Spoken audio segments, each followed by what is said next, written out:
A great and full life to me is enjoyed in its journey and in avoiding the fallacy of arrival. Hi, I'm Michelle Grant, and welcome to the Grateful Podcast. This is a place where we explore what it means to lead sustainable change and hear stories from women around the globe who are working to build more just, generative, and even joyful futures for our food systems and our world.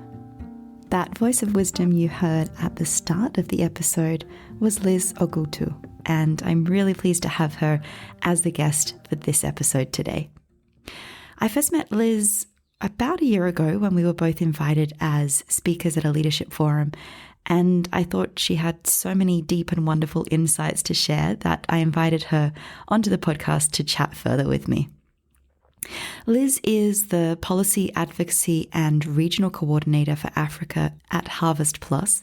And HarvestPlus is a really interesting organization that improves nutrition and public health by both developing and promoting biofortified food. These are crops that are rich in vitamins and minerals and help get nutrition to people in a way that also empowers smallholder farmers in low-resource contexts. So Liz has spent the last 18 years or more working in various organizations like the African Union Commission, the Australian Centre for International Agricultural Research, the International Livestock Research Institute, and at UNICEF. And in all of these different roles, she's been supporting agricultural researchers and development partners from fundraising to policy negotiations to setting up and maintaining strong partnerships that maximize cooperation and promote a strategic vision around nutrition and sustainable agriculture. And before this work in nutrition, Liz spent many years working in the private sector. She has a Bachelor of Science, an MBA, and also studied policy analysis at the London School of Economics. In this episode today, Liz was really gracious to share her story with us about how her upbringing in Kenya influenced her career path, what biofortification actually is, and the impact that the work they're doing at HarvestPlus is having on food systems and nutrition in Africa. And Liz and I also chatted about why it's so important to prioritize women in this work, and also hear her personal journey about how she found her own path to make a contribution, and all the trade-offs and power structures that she had to navigate along the way. I hope you enjoyed this conversation with Liz as much as I did.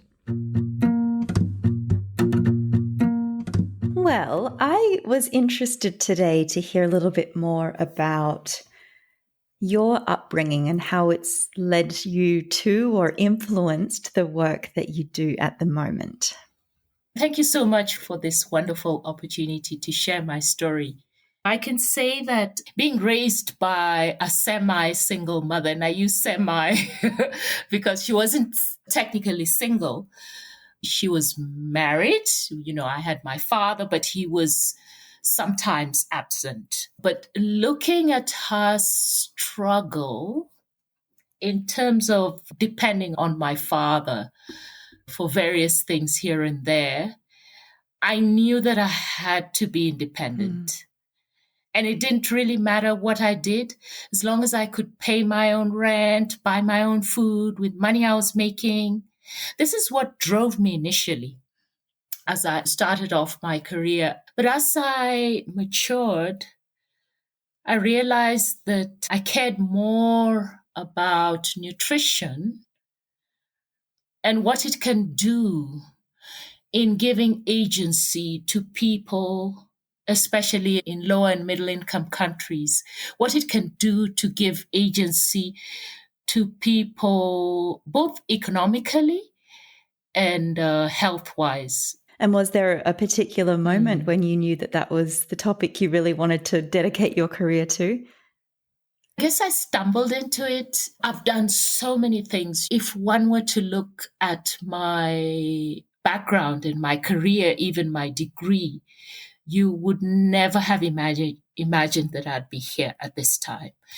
I studied as a software engineer. I preferred to work in the background and do coding and programming. And I enjoyed that for a long, long time. But I was working in the private sector. And I think at some point in time, I realized that I had certain skills that were kind of beneficial in a way that could bring some change to people who are more vulnerable.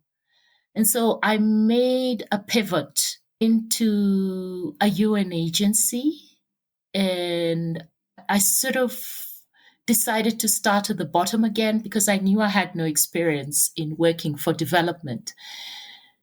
And working for a UN agency, I was a consultant working for UNICEF. And I think that's where I came across nutrition and the value of nutrition for women and children in low and middle income countries, and specifically for Kenya. It wasn't deliberate. Like, I wouldn't say that I sort of had that aha moment. No, it was just something that was in the background. And I knew that it wasn't really about food security, and I wasn't cognizant of what it was that was missing. But I knew that I wanted to move from the private sector into doing development work, and I was willing to pivot and start at the bottom again in order to use the skills that I have in order to make life a little bit easier for myself and for others. It was more something that I felt a part of rather than working in the private sector and just churning out money for the private sector. It sounds like it was work that felt more fulfilling for you, as well as having another impact. Correct. Yes, that is true. If we keep following that path to the end, you work now for HarvestPlus, and the focus of that work is on biofortification. And this is a term I think a lot of people aren't familiar with. So could you share what biofortification is and how it can help tackle some of these big food system challenges? Well, biofortification is the process of enriching staple foods with the bioavailable micronutrients.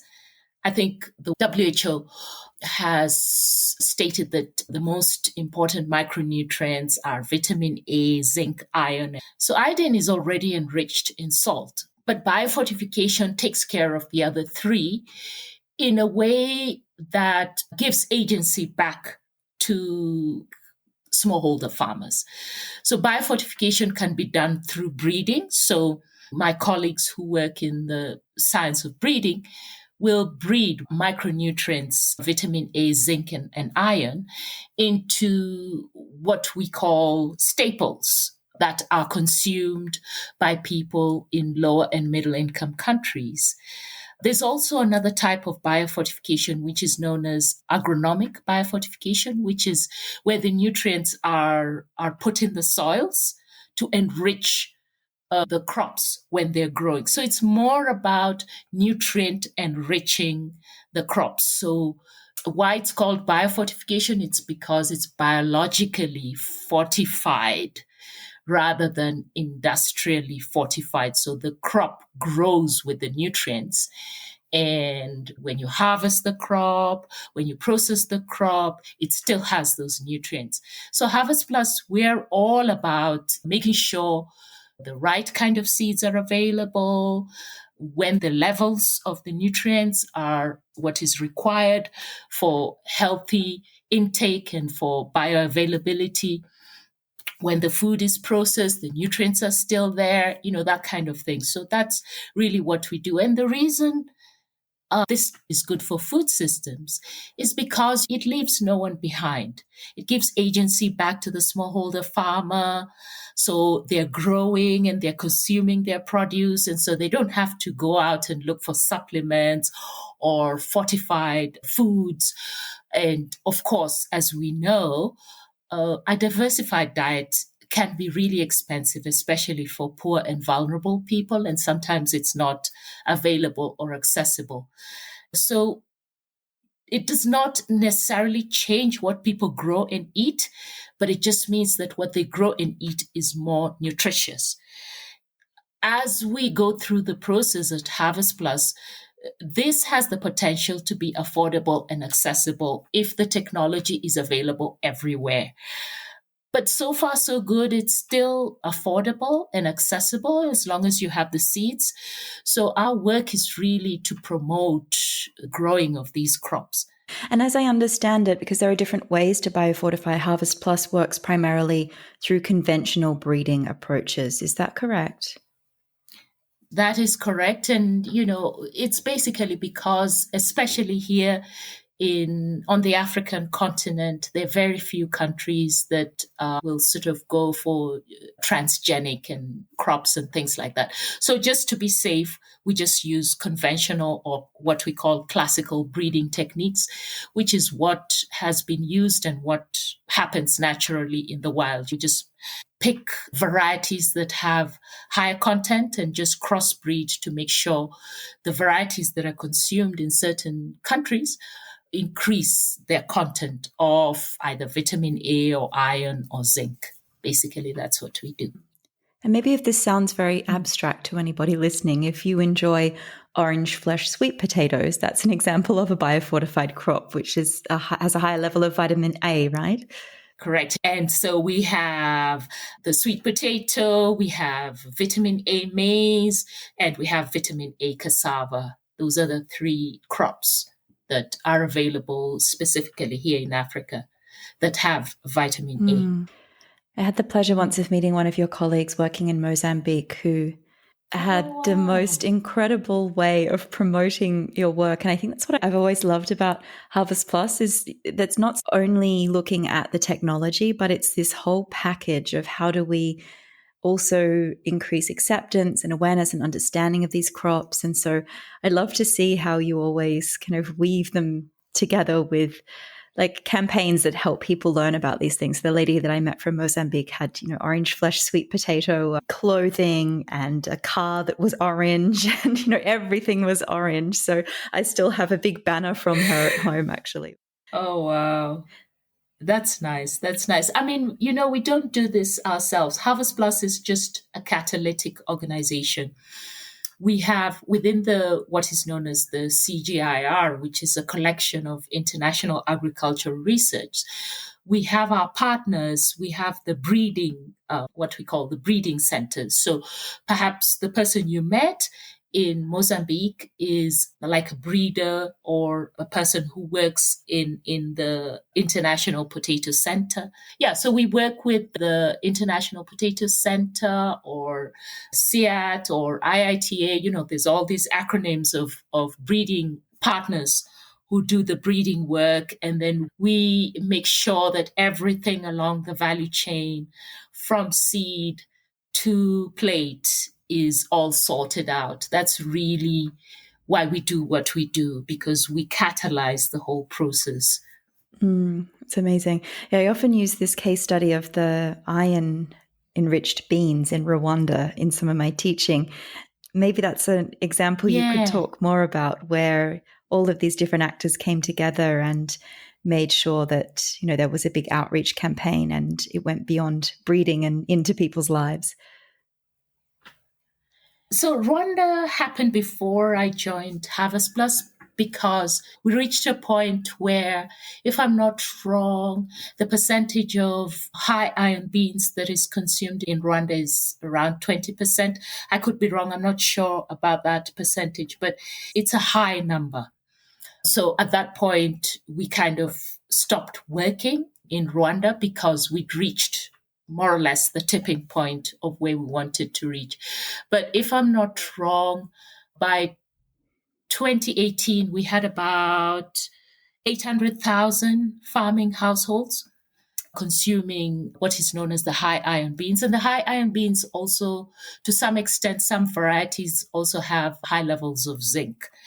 The way we worked in Rwanda was really looking at, for example, farmer outreach. Farmer outreach was us making sure that we get seeds.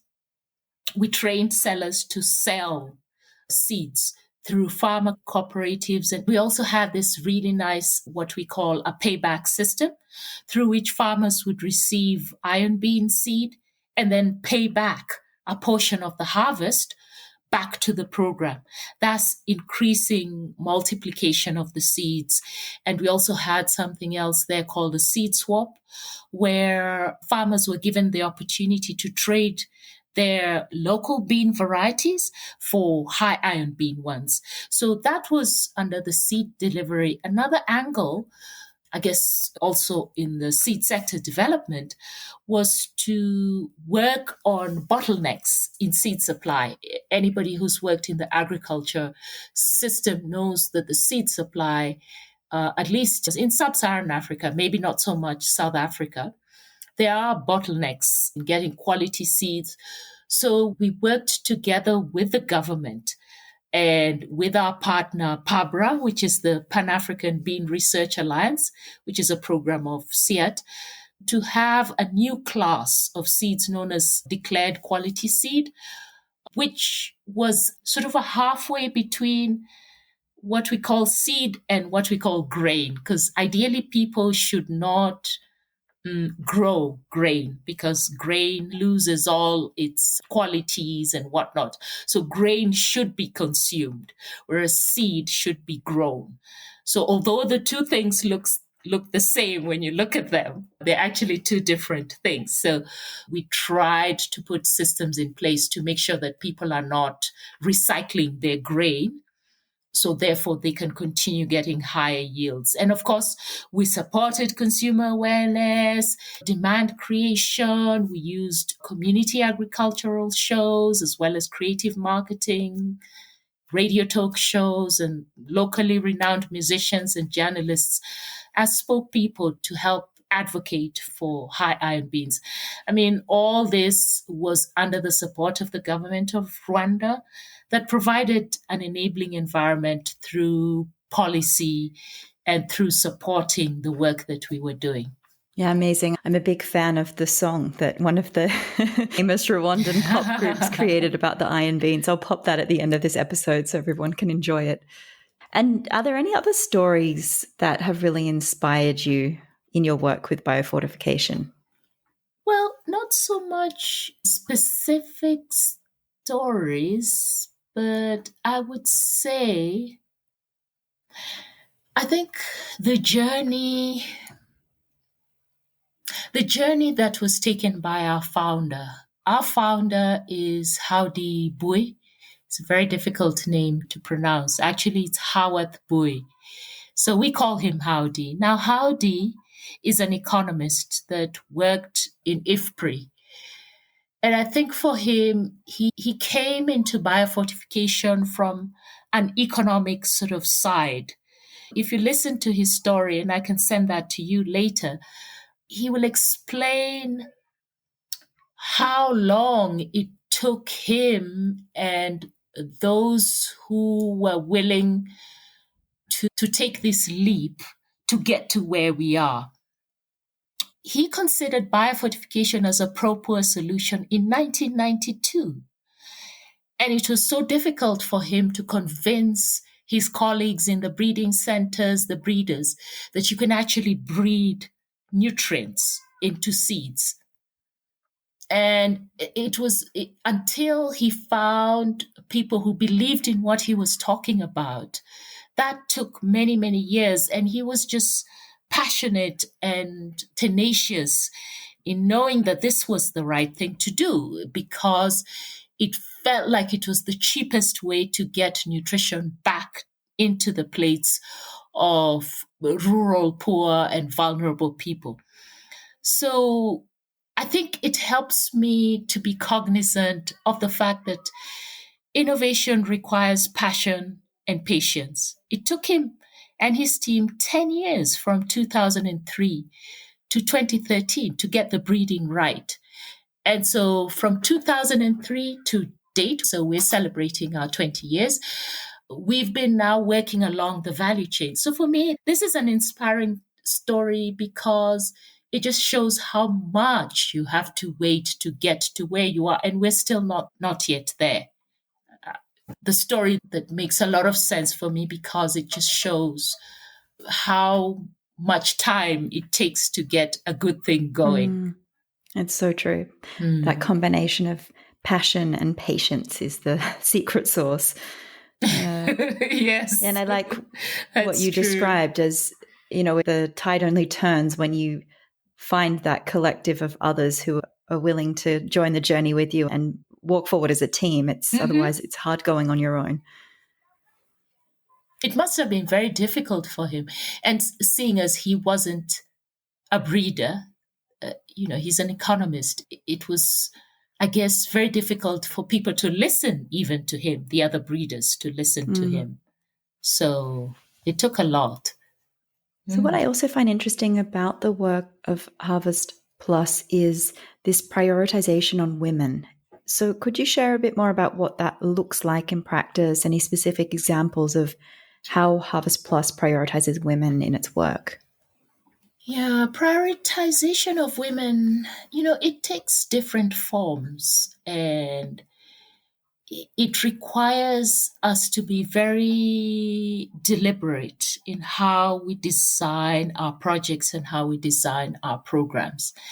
It is not easy for everyone within the organization and also with our partners to be able to take this into the fold of how they implement projects or how they design projects. Because being gender deliberate, even when you're a woman like myself, is not so easy. You have unconscious bias, you have things that are going on that you grew up with or that you've seen along the way that makes it not so easy for one to recognize that they're not prioritizing women or they're not being gender deliberate. As you know, you might have seen some of these projects. We've trained 100 people and 50 of them are women. And that's good. It's a start, but it's not gender deliberate. Early this month, we published a story online about how, with the support of the government of Canada, we sort of delivered emergency relief at the height of the COVID pandemic in 6 countries. In Africa, this was DRC, Malawi, Zimbabwe, and Zambia. And I think Pakistan was also part of the countries. In doing this project, we shared knowledge on nutrition and biofortification specifically, and then supported the women with business skills to make informed choices about their farms and businesses. So, for example, we had a lady in Malawi who started vitamin A processing business during the COVID-19 pandemic. We had another lady in Zimbabwe who started orange flesh sweet potato vine multiplication business. And I think she was also buying seeds for vitamin A maize. And we had another lady in Zambia, actually quite a young lady. She's about 25. The story is on our website. Because of the training that she and her husband received when we were delivering the seeds were free, and we included the training and whatnot, and it helped her and her husband change the way they manage their household. They were making joint decisions on what to grow, what to sell, and how the income is spent. So these were very gender deliberate activities that went beyond just saying, we distributed seeds to X number of women.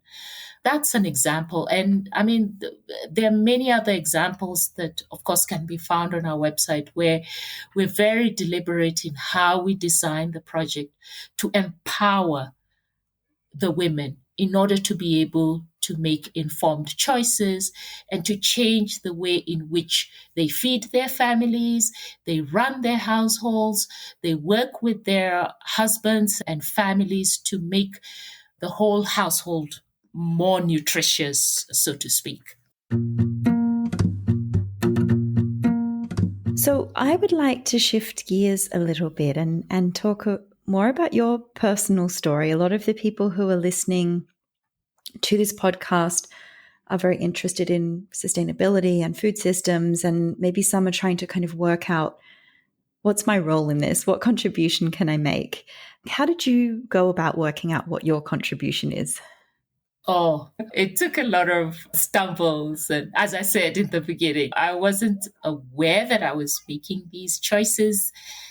But as I grew within my career, it became clear to me that this was the space I wanted to make a contribution to. And by this space, I mean the space of nutrition. I knew I didn't have the training. I'm not a trained nutritionist. I knew I'm not even an agricultural specialist, but I knew I could bring skills that were particularly important in enabling some of these activities to be implemented in a more sustainable way. I trained as a fundraising executive. I trained in resource mobilization. I then went into policy and decided that policy was one of the ways in which we can create an enabling environment for nutrition to play a bigger role in government activities that were beneficial to citizens on the continent. But I think for me, the one policy that made big difference and kind of jolted me into saying that I'm in the right place, I'm on the right path, and I'm going to continue doing this was what we call the Africa Agenda 2063, which details our aspirations for the continent. I mean, reading that Agenda 2063, and it can be found on online. It was a document. It is a policy document of the African Union, and it was clear to me that we cannot reach these aspirations in 2063 if our children are malnourished and therefore unable to reach their full potential as income earning, wealth creating, innovative citizens of the continent. And so there, at that point in time, that was maybe not the aha moment, I can't recall, but for me, that was the thing. We have aspirations as a continent. We're going to be this, we're going to create all these things. We have all these aspirations. But that cannot be possible if our children now are stunted or malnourished or wasted or whatever, because they can never be part of that aspiration in 2063. In 2063, I'll be an old woman. There's no way I can be part of that sort of aspiration, but I can help to make sure that our children today are able to implement those aspirations and maintain those aspirations for a better future for the continent. You've had a very interesting career with a lot of different directions and different red threads you've been following. And I'm interested to know how you've managed trade-offs along the way. I think women are often given this message, you can have it all. And I'm not entirely sure that I buy that. And I think what my mum used to say is a bit more pragmatic, which is you can have it all, but not at the same time. So how has that been for you? How have you managed trade-offs along your career? Oh, yeah. I think your mum was right. Yeah, you do make a lot of trade-offs. Personally, I've made some painful decisions all along. And there are times when I've sacrificed the relationship with my children and partner in order to take on more demanding roles and to progress my career, especially those times when I've pivoted, like I've moved out of one thing into the next thing, and I knew that I had to start at the bottom. I've started at the bottom so many times, but I knew if I wanted to do something right, it was important for me to start at the bottom so that I can grow within that career in order to make the most out of it and to understand what it takes to get to the top. But I've also been very deliberate about having those conversations with both my partner and my children, especially when my children were old enough to understand. what was going on. I had those conversations to make sure they understand why I've made some sacrifices along the way and why we are where we are. I come from a low and middle income country. In order to get a good education, you have to pay huge amounts of money for your children to go to those schools. And so you make those trade-offs and those sacrifices, and they understand. And there are times when I have declined positions and even resigned from positions in order to support my family and protect my mental space. I mean, suffice to say, there have been some regrets. But just to add to what your mother said, my mother used to tell me that whatever decision you made at that point in time was the best decision you could have made with the information you had. She also used to tell me, and I don't know how to translate this from my mother tongue. It's something like, if I knew, never tells you what's coming up. So you can't really know what's going to come up in the future. So just be, I think as a person, I've learned, as I grew older, I've learned to take in, there's some guilt feelings and I take them in. And then I forgive myself. I forgive myself for those trade-offs that I made, knowing that I'm not perfect and knowing that I'm similar to a lot of other people who are making these kinds of crazy trade-offs and decisions, and knowing that I'm doing the best that I can with the information that I can in the situation that I'm in. I think that's so important, having compassion for our younger selves and a trust that we did the best we could with the knowledge and resources and support that we had at that time. Exactly. Yeah. No, that's true. That you're so right. Yeah. I'm imagining, as you've gone through this career as well, that there's been the need to navigate power structures in some way, shape, or form. Could you tell me more about how that experience has been for you and what you've learned along the way? Gosh, that's far too many. I have the double whammy of being female and Black, or Indigenous African, to be more precise. And that puts you in sometimes really awkward situations. And it's quite a challenge to navigate power structures because, sometimes you're working with men who are also African Indigenous, and we have a patriarchal society, so that's going on there. And then, of course, sometimes you have some sort of racial undertones that are ongoing there.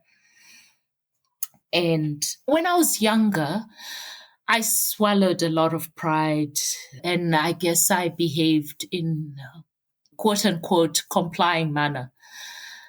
But this is not my nature. This is not who I am. So when I was younger, I behaved in a way that I thought was what was acceptable in organizations.